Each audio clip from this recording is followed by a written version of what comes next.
Everybody, it's Jeremy. Welcome back to Lucid's 2022 Tournament Game 4, where we are playing Nazca. This is turn 76.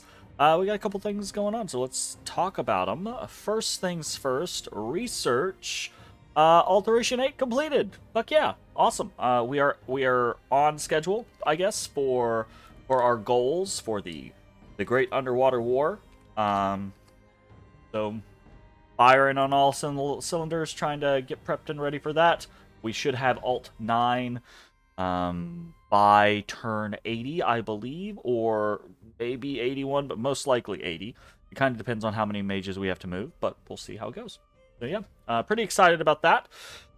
Did a little bit of ritual casting, mostly just our normal stuff. We fished for a Queen of Elemental Air, and we got one. We got the third one. We got Aya, which is really cool. Noteworthy, though, she actually does come to us with a never-healing wound. So I do believe this means that she was summoned previously, and that she got killed. So this is actually really, really fortunate for us. Yeah.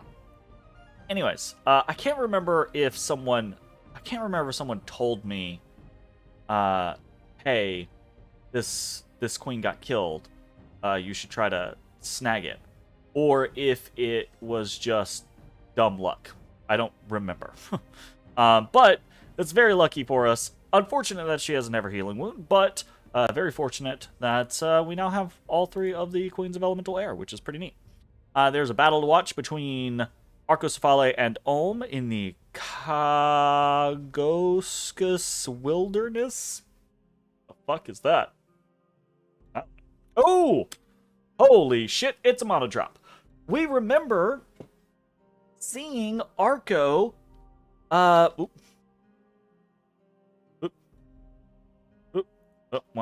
spoiled that. But we remember seeing. What's the freaking thing? I can never remember.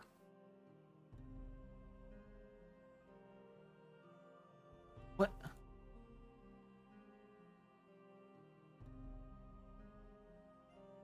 Oh my god. Use the freaking. How do I get rid of the background? I don't.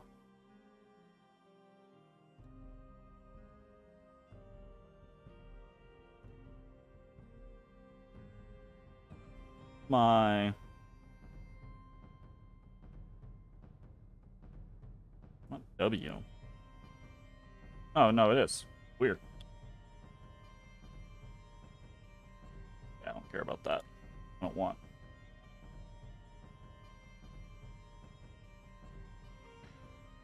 Okay, so we've got a. Sorry, I lost my mind there a little bit. We got Rock and Stone, the monolith. This is the monolith that we saw Arco snag, I believe, my assumption, right? That we saw Arco snag, which is really cool. And now it is being utilized against. What the?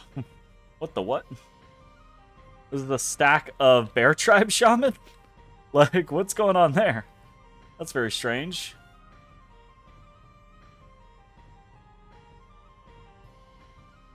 Mono drops are always interesting to me. The meta around teleporting or cloud trapezing inanimates, right, is, I think, pretty cool. As well as the emerging Titan meta that is coming kind of like on the heels of that, I think. Pretty exciting stuff. There's just nothing that I think this group can do against the Rock and Stone brother, the Monolith. Though it's not really doing too terribly much itself, truth be told. That's a little interesting. Alright, well, we're done with that. They're gonna route. Easy peasy. Nothing crazy going on there. Just kind of an interesting to see the mono getting dropped. So, kind of cool. We've got some unexpected events in Amiens. The province governor has sent word to the capital. The inhabitants in one of the secluded fishing villages along the coast seem to be engaged in smuggling. However, all attempts to reveal this have failed, and she suspects the smugglers have informants among the province officials. The governor therefore asks for aid. Perhaps someone should be sent to investigate. Okay, so this is actually really, this is funny. This is really cool.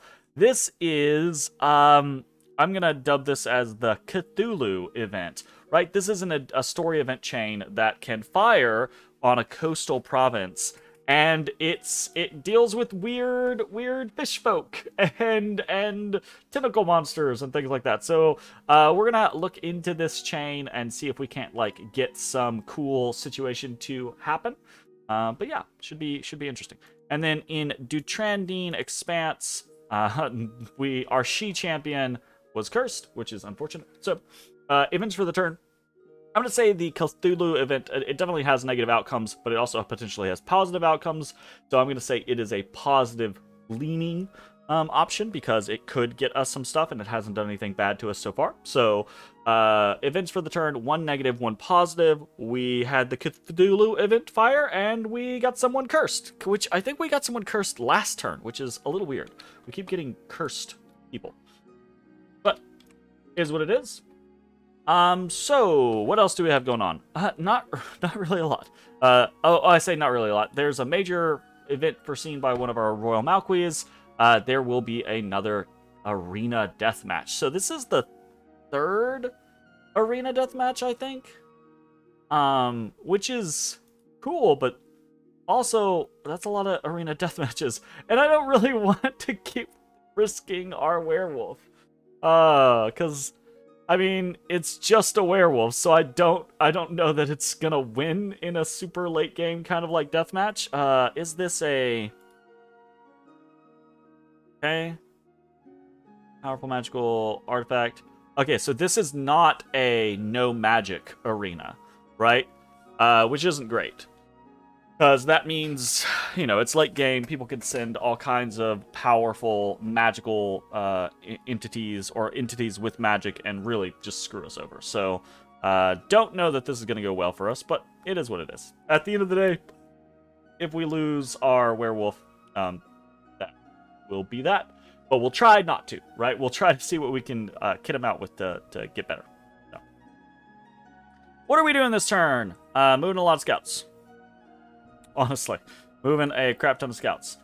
We are shuffling people back and forth into the experience factory that is the Ancient Master. We are maneuvering. We're now starving in Golm. I'm going to try to maneuver a lot of people out of here so that we can get back down to a non-starving scenario. So moving Hatan Ruiner around, moving Apus in to catch more of the overflow. But honestly, aside from that, I don't think we've got a crazy amount going on. We're moving Echidna, our foul spawn. I don't think I really talked about this last turn, but so in order to kind of like guarantee we were gonna, maybe guarantee, it's not a guarantee, but increase our chances of getting rid of the feeble-minded on Echidna, we did move, as we moved moved her in, or it in, the foul spawn in, we also moved out all our little stack of wounded individuals so that Mama Pacha didn't have a lot of choices to fix, right? So we did get Echidna the foul spawn unfeeble-minded. We're sending her over to Omiya just to kind of like be in a preparatory location. I'm not really sure why I didn't send her to Forgotten Woods. Probably would have been a better concept there. And we're going to send Aya over to Set Randith to try to get rid of that never-healing wound, which I think you can remove through, like, obviously it says never healing, but I do think you can get rid of it via the healing tag, so we're going to try that. I didn't bother looking it up because I don't know that I care that much, but it is something to consider. So yeah, mostly that's it. We're just continuing to maneuver people around, trying to get into all of the patrol spots, trying to prep for turn 80-ish. And here is something that is kind of unfortunate. You may notice all of these fucking provinces are cropping up a bunch of forts. Like 3 or 4 turns ago, there weren't forts in all of these provinces. So that's unfortunate. Pelagia is starting to put these all down. And actually, I think this is pretty good. Pretty opportune moment to talk about this, because we don't have a whole lot of other stuff to talk about. It is at this point in the game, or it's about to be at this point in the game, right? It's either happened or it's very close to happening. But the sub for Pelagia, right? Because right now Pelagia has a sub.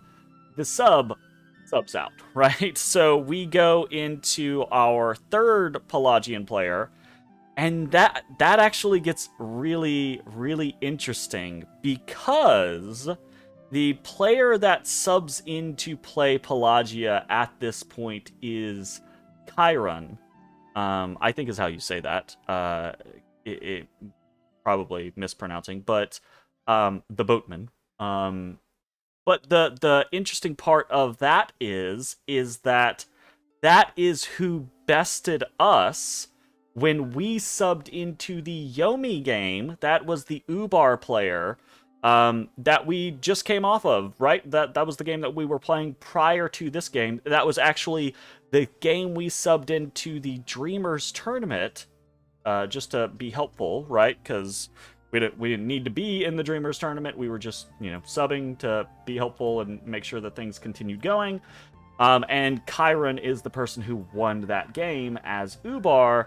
So, and we didn't really get to fight, right? Because we went through that whole game as Yomi, bordering Ubar, but always doing other stuff, always getting involved in other things. And then when they won at the end, they won via a surprise throne rush. We even still had a nap, right?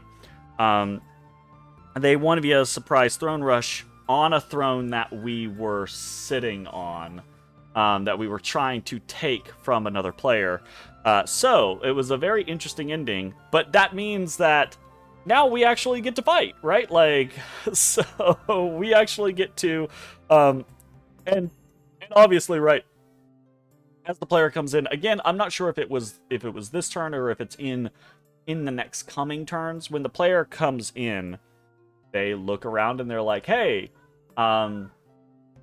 let's talk diplomacy with everyone in the game. And, oh, hi, Nazca, that's a lot of undead you have on our border. Do we have a nap? Do you want a nap? And of course my response is I'm good, right? So I don't think that my build-up was a surprise to the previous player either, although we weren't in like deep communication. We didn't talk a lot.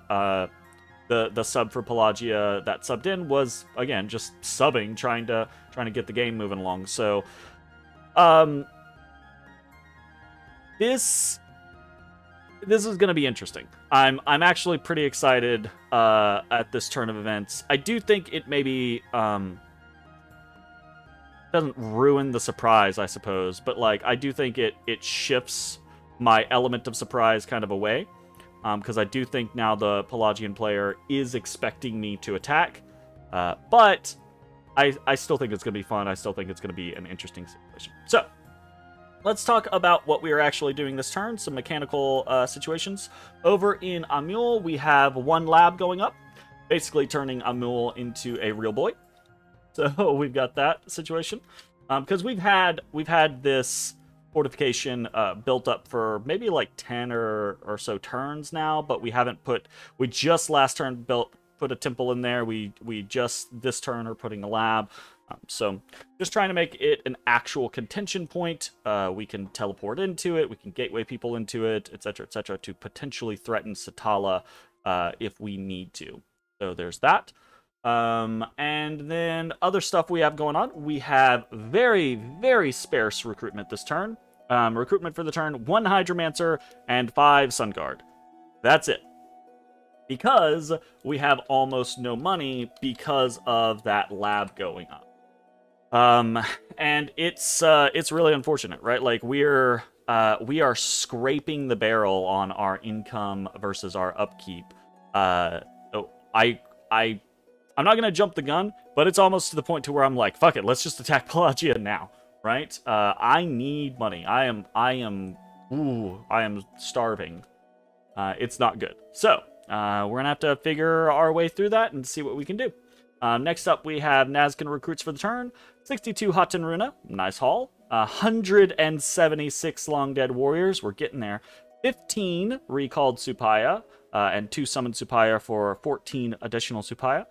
Then a 1 summon Huaka for 7 Huakas. So, again, kind of like really getting to that point to where we're putting a lot of chaff on the table. We're getting more and more Supayas added to the mix. We're getting that consistent, steady flow of Huakas every single turn. Pretty excited about things. It's getting to the point to where I do think we are going to have a very good, consistent presence in the battles that we have going on here. We have started to filter some units into locations, right? Into Omiya. We're going to start probably moving up into Olifa as well. We want to start spreading Supayas across our border.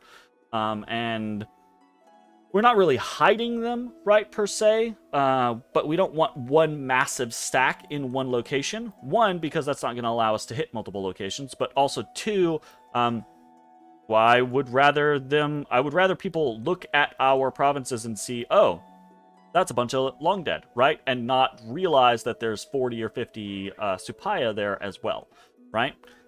So we got that situation going.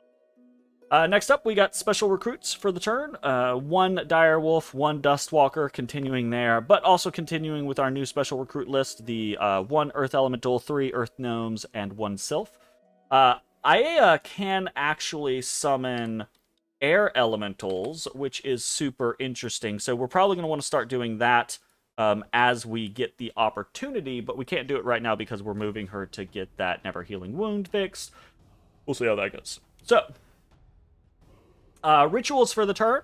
Again, being very sparse with our rituals, trying to accrue gems. So rituals for the turn, 1 Revive King, just spot checking to make sure that we have the ability to maneuver our Long Dead forces around in the locations that we need them. So we'll continue to do that as we need. And then Ultimate Gateway savings means, since we have very few rituals, 6 Astral saved and 8 Death saved. Cool, cool. Consistent 14. Very happy with that. And then, last but not least is Forging, right? Forging for the turn, 1 Lightless Lantern, 1 Skull Mentor, 1 Ring of Water Breathing, 2 Amulets of Anti-Magic, 1 Boots of Stone, 1 Earth Boots, 1 Huaka Headdress, 1 Water Lens, and 1 Water Bracelet. So, not a whole lot of crazy new stuff there. I think the Boots of Stone being the only really outside of the realm kind of item.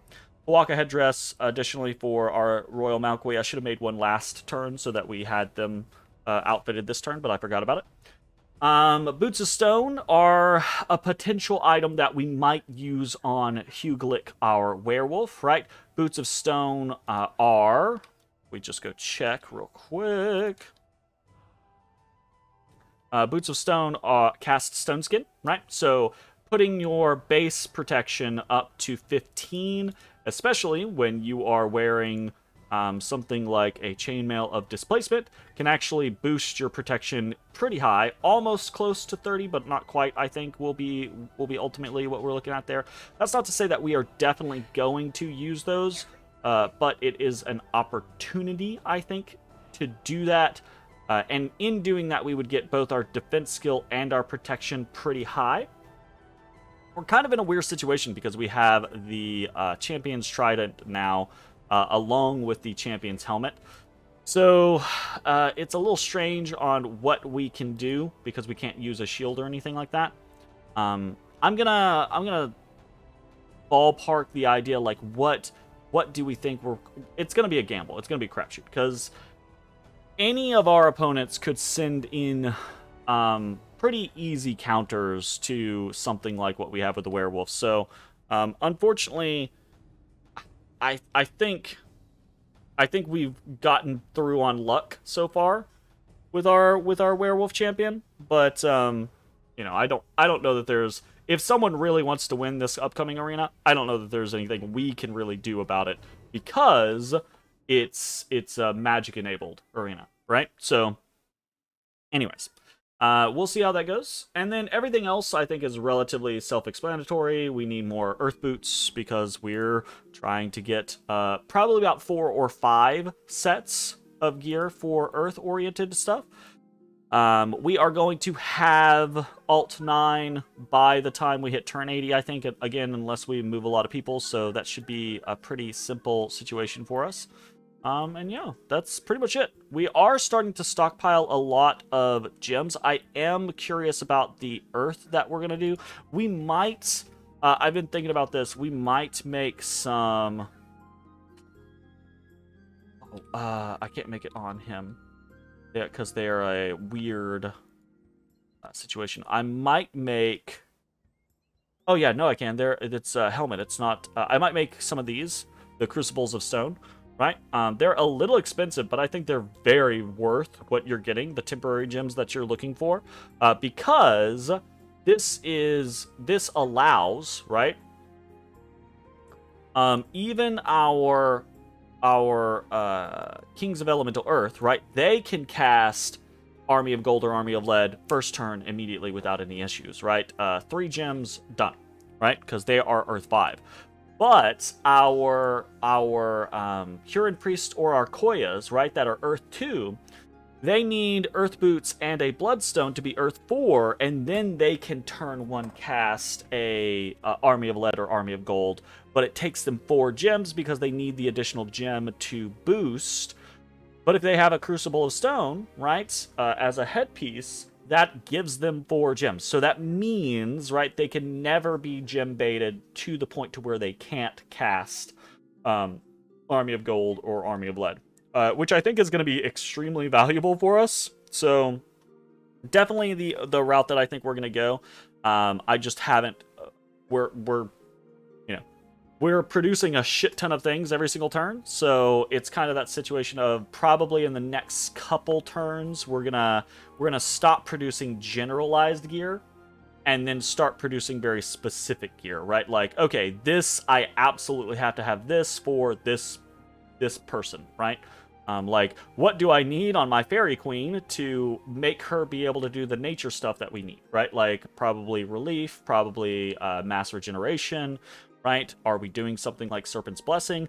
Do I need to recruit one of these gnome guys to try to go for Gaia's Blessing? We're not going to have Gaia's Blessing yet because we won't be down Enchantment 9, right? Like, which things are we going to need on specific people in order to optimize the scenarios that we're trying to achieve? So, probably that's going to happen in the next couple turns, so we'll see more specific forging and even potentially ritual casting, depending on what we're trying to go for.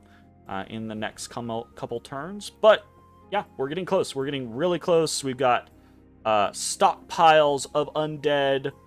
And now I've kind of like we've got a new opponent on the horizon. And I'm very excited about that. So we'll see how things go in the next turns. Thanks for hanging out. We'll see you next time. Bye-bye, everybody. Hey everybody, thanks for watching. If you enjoyed the video, consider leaving a like, commenting, or subscribing. It really helps me out. If you'd like to see me live, head over to my Twitch at twitch.tv/thedistanthorizon.